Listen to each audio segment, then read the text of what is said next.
The new Overwatch 2 meta is finally here. With Overwatch League actually approaching the grand finals, they are on the most recent patch, which is the patch that has many nerfs, including Genji nerfs, Zarya nerfs, Diva nerfs, and even Sombra nerfs. And a new meta has formed, a Reaper, Winston, Kiriko dive, and we gotta break it all down. But do me a huge solid and smash that subscribe button, and if you're interested in private coaching or want to support the channel, check out my Patreon in the links down below. Now, with all these nerfs slated to go live in a couple weeks, we get a sneak peek right now because the Overwatch League is on it early, and we get to see what they're abusing and what is actually shifting in the meta. And so far, it looks like one composition is the de facto best comp to go to, and it's this comp right here with Winston, Reaper, Kiriko, Sojourn, and Lucio. Now, there's several very interesting things about this composition I wanted to talk about. Teams are actually mirroring this comp, so you're playing Monkey up against another Reaper in the same way that you're playing a Reaper up against another Monkey. And in the community, a lot of people think that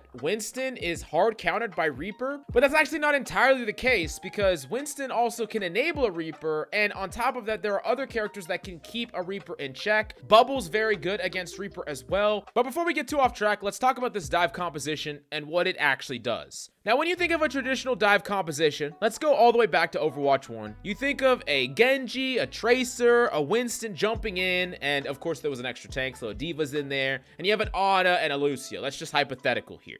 Now, teams would look for these situations where they could dive onto these targets. They would coordinate that dive, burst down the enemy backline that's immovable, and then they would go on and try to clean up the rest of the composition. And the enemy team that was more effective at that with better communication would often come out on top, depending on how fast you coordinated the setup to the dive and how good your communication was. Now, this new dive composition is very different than any dive composition we've ever seen before, and it all comes down to Kiriko being added into the game.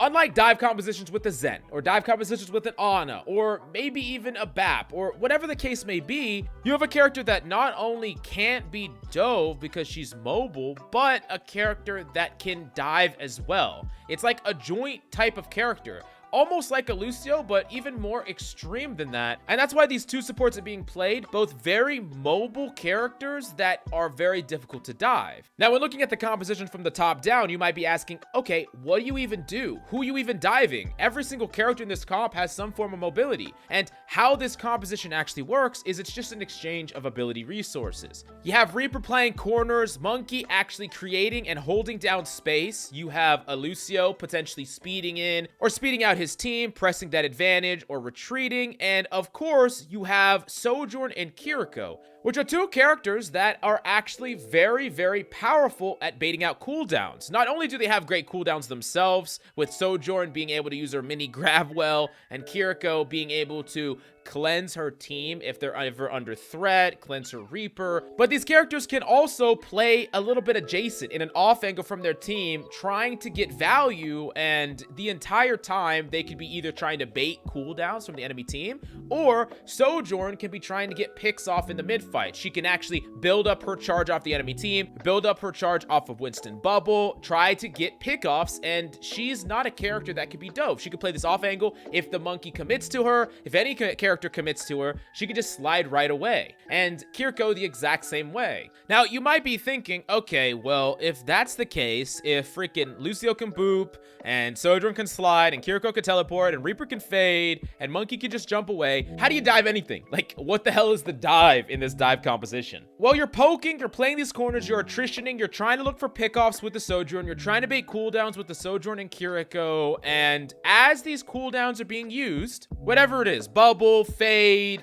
amp up, I don't even know, boop, whatever it is on the enemy team, there will be opportunities that present themselves that can set you up for these impactful dives. The Sojourn uses her slide. She can't get away anymore, so she's the dive target. The Kiriko teleports in and uses her Suzu, or maybe she just teleports somewhere. You could dive her, force that Suzu, and then try to finish her off. This is not a traditional dive composition like in the old Overwatch Season 3 sense, where you're alpha charging up on like an immobile support, right? Like an isolated Zen or an Ana, because you can't do that here. You can't just go in without baiting any cooldowns. There's a beginner phase, a mid phase where you're baiting these abilities, and then a opportunistic phase where you see these little opportunities and then you can commit to a dive depending on what cooldowns that you and your team successfully bait. And the better your ability use is, the more cooldowns you'll bait, the better that you are mechanically. If you're playing Sojourn or Kiriko, the more cooldowns you'll bait. And then of course tracking all these cooldowns as a team and trying to find situations where a team is uniquely vulnerable for a full commit or a dive. Now, in addition to that, there's the ultimate aspect of this, where you're oftentimes ulting to actually either turn a disadvantage that you have, like the enemy sees that you don't have any cooldowns, that you're vulnerable, they're going into you, you use a ultimate like beat or something like that, or you want to close out a fight very quickly when you have some sort of advantage, like a Kiriko rush, for instance. And then ultimates that are a little bit more committal, things like Death Blossom, oftentimes want to be not only properly set up, so you want to make sure that the cooldowns that can shut you down are not available. Let's take Boop, for instance. If the Lucio still has Boop and that was never forced out, then the Death Blossom might get very little value. Bubble, the same thing. These are other abilities that you want to try to bait out and attrition out as a team before you commit.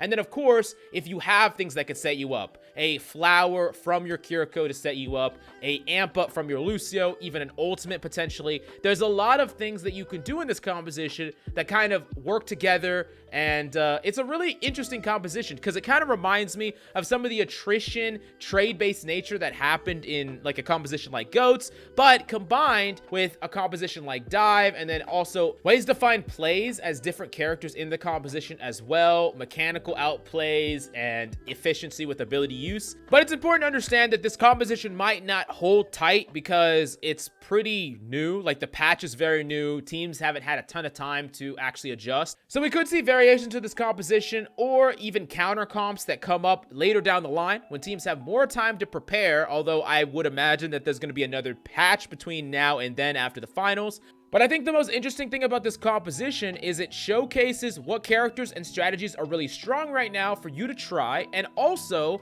to play this actual comp requires a ton of communication and coordination, which is a great thing for ranked play. The average ranked game is not going to have this level of coordination and competence and ability trading, which means for the vast majority of ranks, you're going to be able to play a number of things that you want to. A number of characters are going to be viable, and I do think that there are more balance changes that need to happen, of course, but all in all, I think that a dive and high skill based composition at the highest level with characters that are not that easy to play, like Sojourn and Kiriko are two characters that can carry in this composition, and both these characters need a lot of skill in order to actually carry with. So it's not like this composition is going to take over gold or platinum, for instance, and I think that's a good thing. But I just wanted to break down the new emerging meta that is happening at the pro level, and then have your gears turning a little bit about how Overwatch is played at the highest stage. But let me know if you have any questions, smash that subscribe button, and go to my Patreon if you're interested in leveling up your gameplay. Go check it out right now in the links down below.